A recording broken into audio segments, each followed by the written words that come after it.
Shakarabanda Rababashanda Labashikaya. Hallelujah, hallelujah, hallelujah.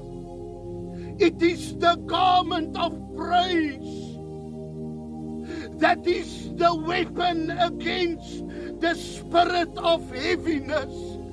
If you are concerned about the day of tomorrow, if you are so deep in debt, it's the only thing that you are thinking about.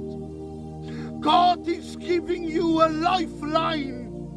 God is giving you a way out in the morning.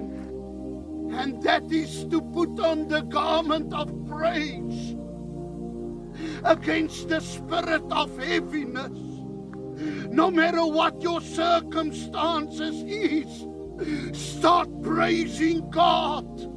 No matter if you have nothing in your bank account, start praising God. No matter what your child is about in his life, start praising God. No matter where you are at life, start praising God.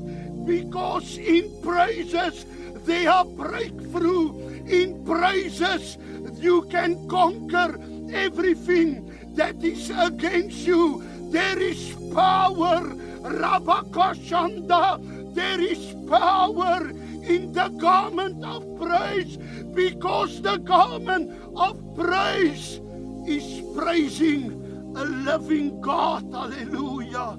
Start praising God. No matter what is in your way, just start praising God and you will get breakthrough. Hallelujah. Amen.